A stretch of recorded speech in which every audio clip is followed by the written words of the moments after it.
आम आदमी पार्टी के प्रदेश उपाध्यक्ष अनुराग ढांडा भिवानी पहुंचे। इस दौरान उन्होंने स्थानीय हासी गेट स्थित आम आदमी पार्टी कार्यालय में कार्यकर्ताओं की बैठक को संबोधित किया और उसके बाद पत्रकारों से बातचीत करते हुए उन्होंने कहा कि एसवाईएल के पानी के नाम पर विभिन्न राजनीतिक दलों ने सिर्फ राजनीति चमकाकर लोगों को लड़वाने का काम किया है, जबकि सच्चाई ये है कि एक समय था जब केंद्र, हरियाणा और पंजाब में कांग्रेस की सरकार थी तथा केंद्र, हरियाणा और पंजाब में गठबंधन के साथ भाजपा की सरकार भी थी।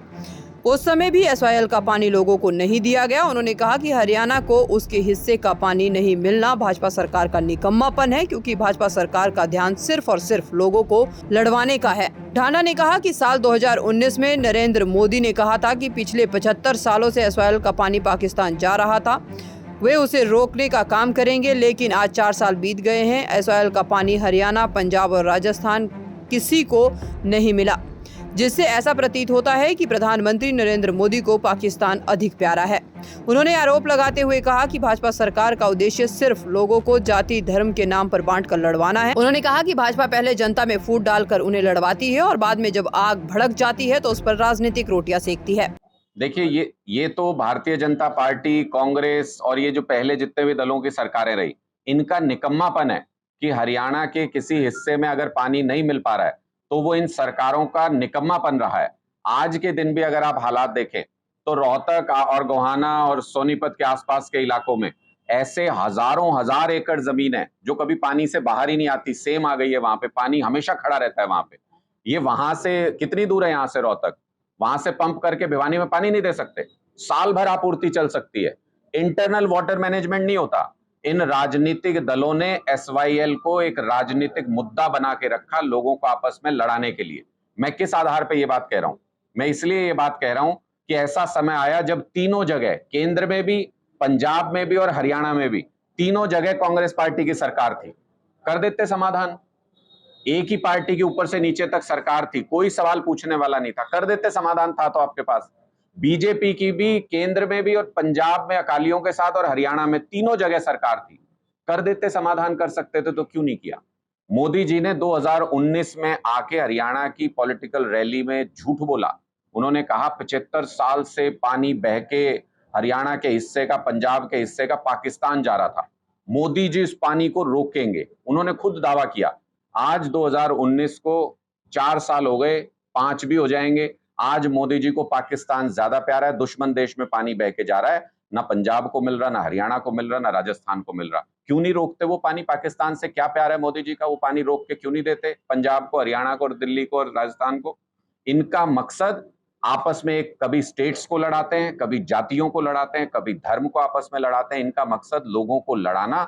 अब ये नू दंगा उसकी सबसे बड़ा उदाहरण है इस बात का कि इन पार्टियों का मकसद है, इनकी राजनीति है, पहले लोगों को लड़ाओ और जब आग जल जाए तो उस पर अपनी राजनीतिक रोटियां सेको। आम आदमी पार्टी प्यार की राजनीति करती है। आम आदमी पार्टी के पास अगर ऐसा मौका आया कभी, जो बीजेपी और कांग्रेस के पास रहा है, तीनों जगह सरकार रही उनकी, हम 1 मिनट नहीं लगाएंगे जटिल से जटिल समस्याओं का समाधान करने में। आम आदमी पार्टी समस्याओं की राजनीति नहीं करती, आम आदमी पार्टी समाधान की राजनीति करती। इसके साथ ही अनुराग ढांडा ने कहा कि आशा वर्करों को उनके अधिकार, सरपंचों को उनके अधिकार, किसानों को मुआवजा और जनता को सुरक्षा नहीं दे सकते तो कुर्सी पर चिपक कर क्यों बैठे हैं। उन्होंने कहा कि अगर मुख्यमंत्री जनता को मूलभूत सुविधाएं नहीं दे सकते तो अपने पद से इस्तीफा दे दें। उन्होंने कहा कि अब हरियाणा के लोग कांग्रेस और भाजपा की सरकार से पूरी तरह से त्रस्त हो चुके हैं तथा बदलाव चाहते हैं। अब जनता के पास एकमात्र विकल्प है आम आदमी पार्टी। अनुराग ढांडा ने कहा कि मुख्यमंत्री रोजाना अपनी जिम्मेदारियों से पल्ला झाड़ रहे हैं। देखिए, दिल्ली के लोगों के साथ मोदी सरकार ने धोखा किया है और देश के इतिहास में कभी ऐसा नहीं हुआ कि राज्यसभा में किसी बिल पे विरोधी पक्ष के 100 से ज्यादा मत पड़े हों। ऐसा पहली बार हुआ। यानी पूरा देश ये महसूस कर रहा है, पूरे देश में विपक्षी दलों ने ये महसूस किया, लोगों की आवाज है कि दिल्ली में लोकतंत्र की हत्या करने की साजिश मोदी सरकार ने की और इसका मुंहतोड़ जवाब 2024 में दिल्ली की जनता और देश की जनता मोदी सरकार को देगी। इन्होंने हर मुमकिन कोशिश की। अभी तक भी हमारे काम में खूब रोड़ा अटकाते थे, लेकिन उसके बावजूद भी ना दिल्ली में स्कूलों का बनना रुका, ना दिल्ली में अस्पतालों का बनना रुका, ना वहां पे बिजली पानी की व्यवस्था का बेहतर होना रुका। अभी भी ये कितनी मर्जी कोशिश कर लें, दिल्ली के लोगों का साथ आम आदमी पार्टी के साथ है। दिल्ली के लोगों का प्यार आम आदमी पार्टी के साथ है, इसलिए काम नहीं रुकने देंगे। कितना भी जोर लगा ले भारतीय जनता पार्टी दिल्ली के लोगों का नुकसान करने की, लेकिन वो नुकसान होने नहीं देंगे। स्कूल, अस्पताल, बिजली और पानी पर इसी तरीके से दिल्ली में काम चलता रहेगा। अपनी पूरी ताकत लगाएंगे, जहां आंदोलन करने की जरूरत होगी आंदोलन करेंगे, जहां अपनी बात मनवाने की जरूरत होगी मनवाएंगे, लेकिन दिल्ली के लोगों का नुकसान नहीं होने देंगे। देखिए, हरियाणा में आम आदमी पार्टी 2024 में पूरे बहुमत की सरकार बनाने जा रही है, और ऐसा मैं इसलिए कह रहा हूं कि हम गांव-गांव जा रहे हैं। बिजली आंदोलन भी हम 4000 से ज्यादा गांव कंप्लीट कर चुके हैं पूरे हरियाणा के अंदर, और आने वाले दिनों में हम हर गांव के अंदर विलेज कमेटी बनाने जा रहे हैं 11 से 21 सदस्यीय, जिसके बाद आम आदमी पार्टी की ऐसी ताकत होगी हरियाणा के अंदर जो अभूतपूर्व होगी। किसी पार्टी के पास ऐसा संगठन, ऐसी ताकत नहीं होगी जितनी 1-2 महीने के अंदर आम आदमी पार्टी संगठित रूप से अपनी बनाने जा रही है। 4000 से ज्यादा गांव में बिजली आंदोलन के अनुभव के आधार पर हम ये कह सकते हैं कि हरियाणा के लोग पूरी तरह से त्रस्त हैं, बीजेपी से भी और कांग्रेस से भी। कांग्रेस ने 25 साल राज कर लिया, बीजेपी ने 9 साल राज कर लिया। ना हरियाणा के युवाओं को नौकरी मिल पाई, ना हरियाणा के लोगों को बिजली अच्छी मिल पाई, ना पानी अच्छा मिल पाया। कोई भी सुविधा, जो मूलभूत सुविधा जिसको हम कहते हैं, वो नहीं मिल पाई। स्कूल हमारे बेकार, अस्पताल हमारे हरियाणा में बेकार कर दिए इन्होंने। बहुत सारे स्कूल बंद कर दिए, अस्पताल बंद होने के कगार पर हैं।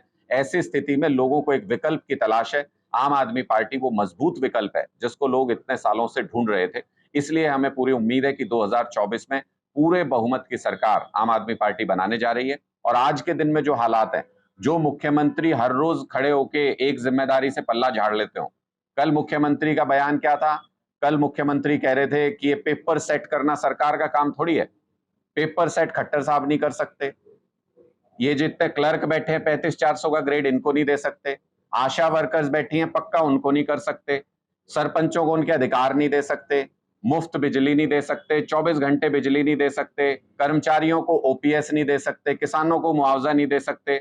और खट्टर साहब ने तो ये भी बयान दिया था कि मैं हरियाणा के लोगों को, एक एक आदमी को सुरक्षा भी नहीं दे सकता।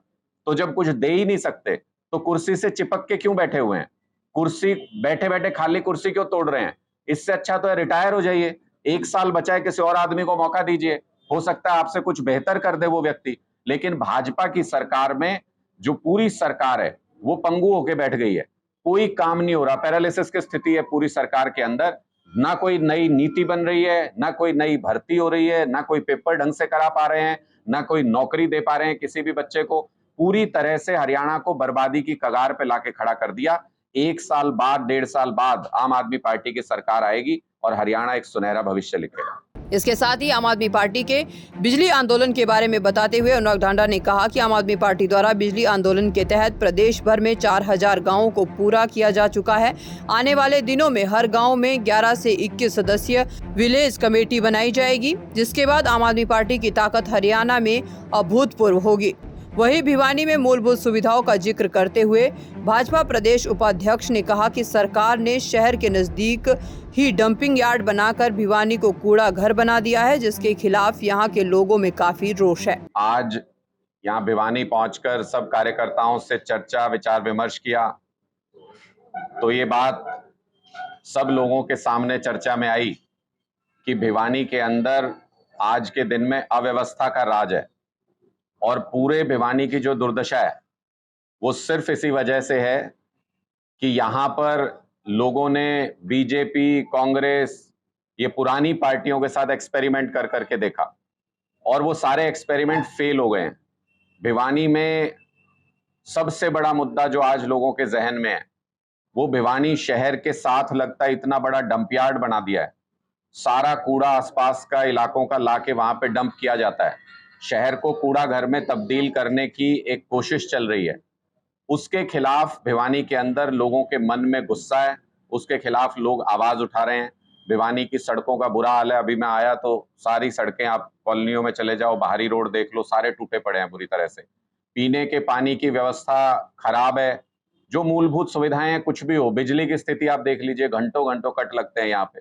तो जो मूलभूत सुविधाएं हैं, जिसके लिए कोई भी आम आदमी वोट देता है, जिसके लिए कोई भी आम आदमी सरकार बनाता है, उन मूलभूत सुविधाओं में भिवानी पूरी तरह से फेल नजर आ रहा है आज के दिन में। इसलिए एक आमूलचूल परिवर्तन की जरूरत है। आम आदमी को अपनी सरकार बनाने की जरूरत है।